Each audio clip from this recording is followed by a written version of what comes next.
Rural America is clearly voting conservative. They didn't always, but they do now. Why is that? Take a look at the state of California. It was the bluest state, of course, in the 2016 election, but not every part of the state is Democratic. Many counties in the state's Central Valley voted big numbers for Donald Trump. Victor Davis Hanson is a classics scholar and a senior fellow at the Hoover Institution, based at Stanford University.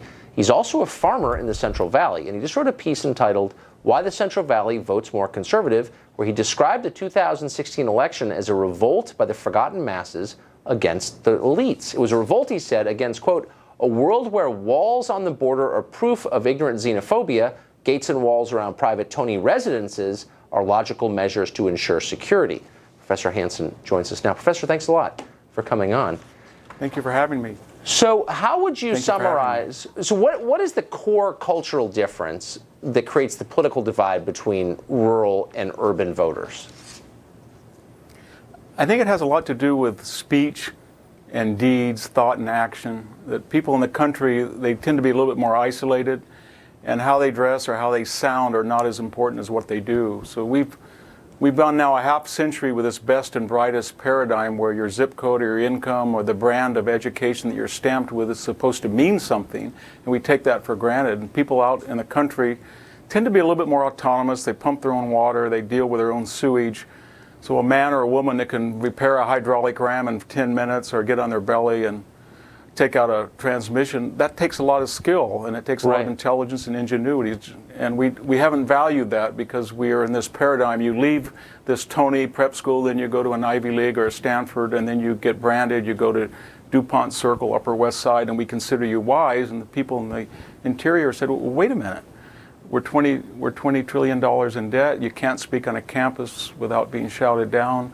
We've got the worst economic growth. Who are you smart guys that gave us that? Exactly. We didn't do it. Somebody did. And so I think that they want to judge people with what they do rather than what they say or how they look. And there's also the point that you make in the piece that the entire system has benefited the people who designed it. Here's how you put it. The Trump revolt was a pushback against the winner-take-all globalization that enriched the populated coasts far more than the spaces in between. My question, since you occupy both worlds, both at Stanford and in the Central Valley, do the coasts realize this? Do they understand what this was about? No, I don't think they do. I think when they get up in the morning, I'm in a coast right now. My op-ed column is not going to be outsourced to somebody in India. Somebody in Fresno who's a welder might lose his job.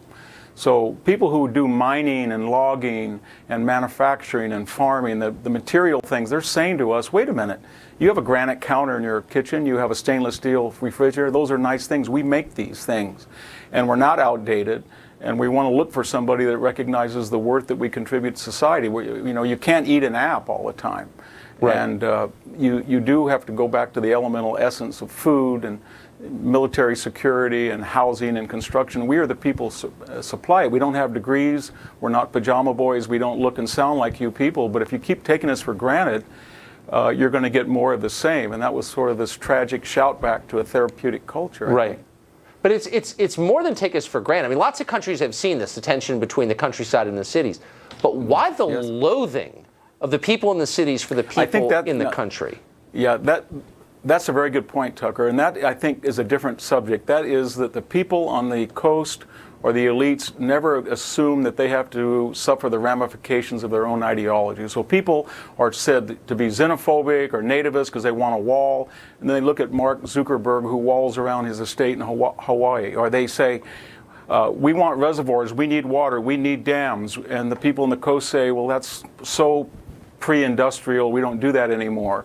And yet San Francisco is supplied by Hetch Hetchy water transfer. So it's a sort of an anger that these people on the coast don't follow the very rules that they imply for whether it's Leonardo DiCaprio flying on a jet and then lecturing us about carbon footprints. They just don't feel that people follow the same rules that are applied to the people in the center, and then they suffer the added indignity of being called xenophobe or blinkered or knuckle draggers, and they get angry. It's an emotional response, as you say.